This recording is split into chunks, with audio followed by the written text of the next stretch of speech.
भारत माता की, भारत माता की, छत्रपती शिवाजी महाराज की, धर्मवीर छत्रपती संभाजी महाराज की, जय श्री राम, जय जय श्री राम।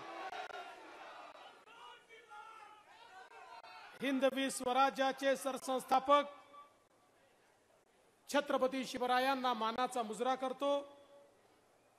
भारतीय राज्यघटनेचे शिल्पकार भारतरत्न डॉक्टर बाबासाहेब आंबेडकर यांना मानवंदना अर्पित करतो। आणि ज्यांच्या नगरीमध्ये आम्ही सगळे लोक या ठिकाणी एकत्रित आलो आहोत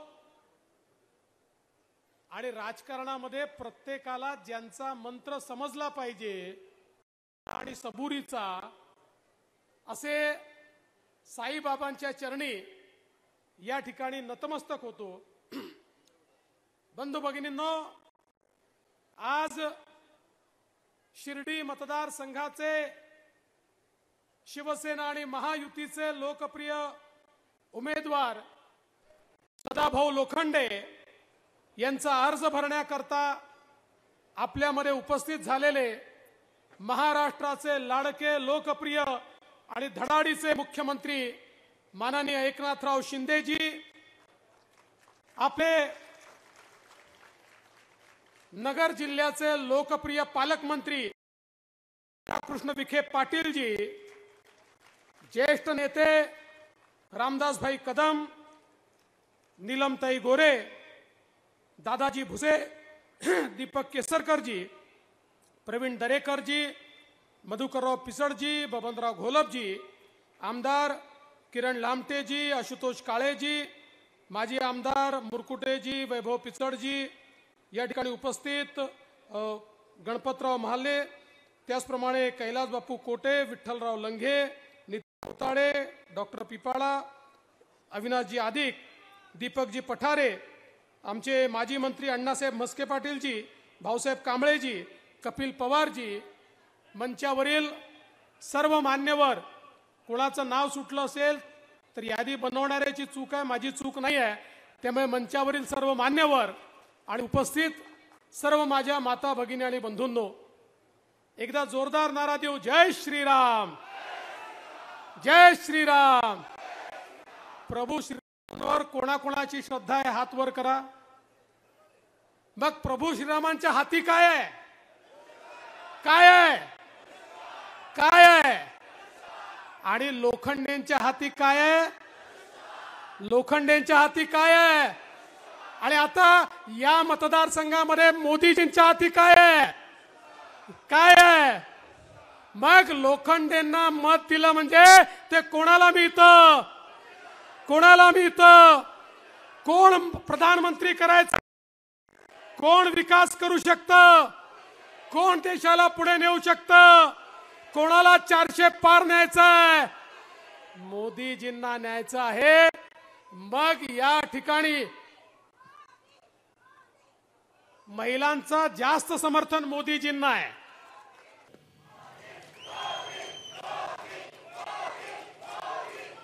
प्रभू श्रीरामांचा धनुष्यबाण शिर्डीच्या लोकांना या ठिकाणी मतदारसंघामध्ये मिळालाय। या धनुष्यबाणाची बटन दाबली की थेट शिर्डी मतदारसंघ 400 पारच्या रांगेत जाऊन बसणार आहे। बंधू भगिनींनो, आज आपण पाहू शकतो देशामध्ये मोदीजींच्या नेतृत्वात एक मोठी आघाडी तयार झाली आहे, महायुती तयार झाली आहे। आपल्या महायुतीचं इंजिन मोदीजी आहेत, पॉवरफुल इंजिन आहे। त्या महायुतीला वेगवेगळ्या बोग्या लागल्यात। आमचे एकनाथरावजी शिंदे यांच्या नेतृत्वात शिवसेना आहे, अजितदादा पवारांच्या नेतृत्वामध्ये राष्ट्रवादी काँग्रेस आहे, आमची रिपाई आहे, आमची मनसे आहे, आमची रासप आहे, आमची रयत क्रांती आहे। वेगवेगळ्या या ठिकाणी बोगीच्या रूपानं आपल्या या इंजिन सोबत आहेत। आणि ही ट्रेन कशी आहे? ही विकासाची ट्रेन आहे। दीन, दलित, गोर, गरीब आदिवासी, शेतकरी, शेतमजूर, महिला, अल्पसंख्याक, ओबीसी, भटके, विमुक्त सगळ्यांना आपल्या, कारण मोदीजीचा नारा आहे सबका साथ सबका विकास. त्यामुळे सगळ्यांना सोबत घेऊन मोदीजींची ट्रेन निघते आहे. बंधू भगिनींनो, या ठिकाणी दुसरी ट्रेन कशी आहे, ती राहुल गांधींची आहे. त्या ट्रेनला डब्बेच नाही आहे. राहुल गांधी म्हणतात मी इंजिन आहे. इकडे आमचे पवार साहेब म्हणतात तुम्ही इंजिन नाही आहे. पवार साहेब म्हणतात मी इंजिन आहे. उद्धव ठाकरे म्हणतात मी इंजिन आहे. ममता बॅनर्जी म्हणते मी इंजिन आहे. लालू प्रसाद यादव म्हणतात मी इंजिन आहे. मुलायम सिंगांचा पोरगा म्हणतो मी इंजिन आहे. स्टॅलिन म्हणतो मी इंजिन आहे. यांच्याकडे डब्बे नाहीच, केवळ इंजिनच आहे. मला सांगा, इंजिन मध्ये ड्रायव्हर सोडून कोणाला बसायला जागा असते का? सामान्य माणूस इंजिन मध्ये बसू शकतो का? हे असे इंजिन आहे. यांच्या राहुल गांधींच्या इंजिन मध्ये सोनियाजी, राहुलजी आणि प्रियंकाला जागा आहे. उद्धव ठाकरेंच्या इंजिन मध्ये तुम्हाला जागा नाही, शिंदे साहेबांनाही जागा नाही, फक्त आदित्य ठाकरेंना जागा आहे. पवार साहेबांच्या इंजिन मध्ये अजितदादांना जागा नाही आहे, फक्त सुप्रियाताईंना जागा आहे. त्यामुळे हे इंजिनही कसे आहेत? एक जण त्या ठिकाणी राहुल गांधी इंजिन दिल्लीकडे ओढतो, पवार साहेब बारामतीकडे ओढतात, उद्धव ठाकरे मुंबईकडे ओढतात, स्टॅलिन दक्षिणेकडे ओढतात. त्यामुळे यांचं इंजिन जागेहून हलतही नाही, डुलतही नाही, चालतही नाही. ठप्प झालेलं इंजिन हे त्या ठिकाणी आहे. आणि मी तुम्हाला विनंती करतो, धनुष्य बाणाची बटन दाबल्याबरोबर आमच्या सदाभाऊ लोखंडेचा डब्बा देखील मोदीजींच्या इंजिनला जोडला जाईल आणि अख्खी शिर्डी त्या डब्यात बसून विकासाच्या वाटेवर निघेल. आणि म्हणून ही निवडणूक आपल्या सगळ्यांकरता अत्यंत महत्वाची निवडणूक आहे. आपल्या विखे पाटील साहेबांनी सांगितलं, महायुतीचं सरकार आल्यानंतर आणि देशातल्या मोदीजींच्या सरकारने कशा प्रकारे विकास केलाय आपण सगळ्यांनी बघितलाय. निवंडेचं पाणी जात असताना त्या ठिकाणी जल्लोष करणारे शेतकरी आम्ही बघितले. माझ्या जन्माच्या आधी सुरू झालेला प्रोजेक्ट, पण तो पूर्ण करण्याकरता महायुती आणि मोदीजी यावे लागले. एवढा काळ त्याच्यामध्ये गेला बंधू भगिनींनो. आणि आज मी तुम्हाला सांगतो, माननीय मोदीजी आणि आमच्या मुख्यमंत्र्यांच्या नेतृत्वामध्ये केवळ नगर जिल्हाच नाही, या संपूर्ण उत्तर महाराष्ट्रातले जेवढे सिंचनाचे प्रकल्प आहेत ते आम्ही पूर्ण करतो आहे. आणि एवढंच नाही तर हा जो अधूनमधून वाद तयार होतो मराठवाड्यामध्ये आणि उत्तर महाराष्ट्रामध्ये, हा सगळा वाद संपवण्याकरता त्या ठिकाणी वाहून जाणारं पाणी हे गोदावरीच्या खोऱ्यामध्ये आणण्याचं काम देखील हीच सरकार या ठिकाणी करणार आहे. आणि आमच्या शेतकऱ्याला सुजलाम सुफलाम आम्ही करणार आहोत, कारण आमच्या पाठीशी माननीय मोदीजी आहेत.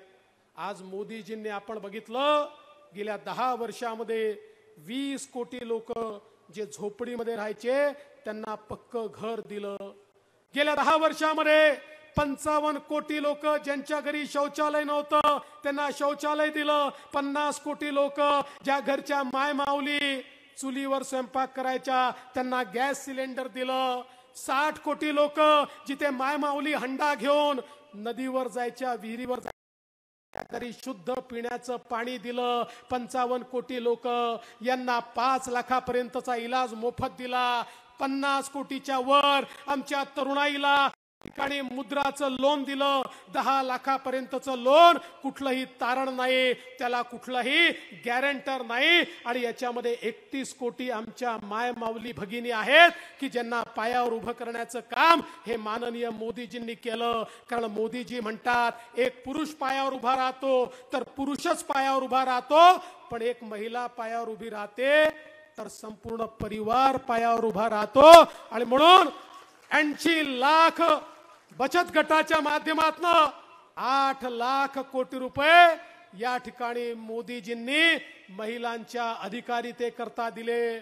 आणि मी या निमित्ताने सांगू इच्छितो मंचावरच्या आमच्या सगळ्या नेत्यांना, आता आपल्या मंचावर महिला कमी दिसतायत, पण मोदीजींनी आता ही सोय ठेवली नाही. 2026 नंतर अर्धा मंच रिकामा करावा लागेल आणि आमच्या मायमाऊलींना बसावं लागेल. कारण 2026 नंतर विधानसभेतही 33% महिला आमदार होणार आणि लोकसभेत 33% महिला खासदार होणार. हे किमया देखील माननीय मोदीजींनी करून दाखवली. आज आपल्या सिनियर सिटीजन्स करता त्या ठिकाणी मोदीजींनी 70 वर्षाचा वरचा असेल सर्व उपचार मोफत. या ठिकाणी वयोश्री योजनेच्या अंतर्गत कानाची मशीन पाहिजे मोफत, कवळी पाहिजे मोफत, स्टिक पाहिजे मोफत, चष्मा पाहिजे मोफत, कमोड पाहिजे मोफत, सर्व प्रकारच्या वस्तू सिनियर सिटीजनला ज्या पाहिजेत त्या मोफत देण्याचं काम मोदीजींनी या ठिकाणी केलं. आणि आज आपण पाहू शकतो दिव्यांगांना देखील इतक्या मोठ्या प्रमाणात नवीन प्रकारचे पाय असतील, हात असतील, हे त्या ठिकाणी दिले. जे दिव्यांग चालू शकत नव्हते आज मोटरसायकलला किक मारून मोटरसायकल चालवण्याचं काम ते करतात. अशा प्रकारे समाजातल्या गरिबांना प्रत्येक व्यक्तीला मोदीजींनी साथ दिली. 80 कोटी लोकांना 2020 सालापासून मोफत रेशन देण्याचं काम मोदीजींनी केलं आणि सांगितलं पुढचे 5 वर्ष देखील मोफत रेशन या ठिकाणी देण्यात येईल. आणि बंधू भगिनींनो, तुम्हाला मी आठवण करून देतो, जास्त दूरचा काळ नाही आहे. 2 वर्षापूर्वीचा काळ तुम्ही आठवा, कोविडचा काळ तुम्ही आठवा, ज्या काळामध्ये आपल्या नातेवाईकाच्या घरी जाण्याची देखील चोरी होती, मौत मिट्टीला देखील आपण जाऊ शकत नव्हतो, अशी अवस्था होती. आणि जग म्हणायचं 140 कोटीचा भारत, कमीत कमी 25-30 कोटी लोक तरी मरतील, आता भारताला कोणी वाचवू शकत नाही. अशा काळामध्ये माननीय मोदीजींनी याच भारतामध्ये भारतीय तयार केली. 140 कोटी भारतीयांना 2 वेळा ती लस दिली आणि आम्हाला जिवंत ठेवण्याचं काम माननीय मोदीजींनी केलं. मोदीजी नसते तर आपले आप्त, स्वकीय, परिवारजन किती लोक आपल्यातनं निघून गेले असते. अशा मोदीजींना आशीर्वाद देण्याची वेळ ही नाही तर कुठली, हा माझा तुम्हाला सवाल आहे. मला सांगा, एकाला तरी 1 रुपया इंजेक्शन करता, लसी करता मोदीजींनी मागितला का? सांगा, कोणीतरी 1 रुपया दिला का? सांगा हात वर करून, कोणीतरी 1 रुपया दिला का? नाही दिला, कोणी 1 रुपया दिला नाही. पण तुमच्यापर्यंत लस पोचली. 140 कोटी लोकांपर्यंत लस पोचवून माननीय मोदीजींनी प्रत्येकाला जगवण्याचं काम हे या ठिकाणी केलं. आणि म्हणून बंधू भगिनींनो, आज आपण या ठिकाणी जिवंत आहोत हे केवळ आणि केवळ मोदीजींमुळे, मोदीजींच्या माध्यमातून ही लस आपल्याला मिळाली आणि म्हणून आपण या ठिकाणी जिवंत आहोत. आणि म्हणून बंधू भगिनींनो, आज याचा होण्याची वेळ आली आहे. मोदीजींच्या माध्यमातून या ठिकाणी हे जे काही काम झालंय, या कामाकरता आशीर्वाद देण्याची वेळ आली आहे. आणि आशीर्वाद देण्याकरता या मतदारसंघामध्ये आपल्याला धनुष्यबाण आलाय. धनुष्यबाणाची बटन दाबली की थेट मोदीजींना आशीर्वाद हा त्या ठिकाणी मिळणार आहे. आणि म्हणून तुम्हाला विनंती करण्याकरता आलो आहे. बंधू भगिनींनो, एकीकडे मोदीजींचं सरकार आहे, दुसरीकडे आपलं महायुतीचं सरकार आहे. आता आपल्याला माहिती आहे, शिर्डी सारख्या नगरीमध्ये मागच्याही काळात आपलं सरकार असताना आणि आताही शिंदे साहेबांच्या नेतृत्वात होणारं परिवर्तन आपण बघतोय. आता आपल्या विमानतळाच्या विस्ताराचं काम हे लवकरच सुरू होत आहे आणि आंतरराष्ट्रीय दर्जाचं विमानतळ तयार होत आहे. इथले भाविक वाढणार आहेत, पर्यटक वाढणार आहेत, व्यवसाय वाढणार आहे. या सगळ्या गोष्टी या ठिकाणी विकास करणाऱ्या सरकारच्या माध्यमातून होणार आहे. आणि म्हणून आपण या ठिकाणी एवढीच विनंती करतो, 13 मे रोजी सकाळी आपण उठा, थेट आपल्या केंद्रावर जा, धनुष्यबाणाची बटन दाबा आणि त्या ठिकाणी आपला आशीर्वाद मोदीजींना द्या. एवढीच आपल्या सर्वांना विनंती करतो आणि माझे 2 शब्द संपवतो. धन्यवाद.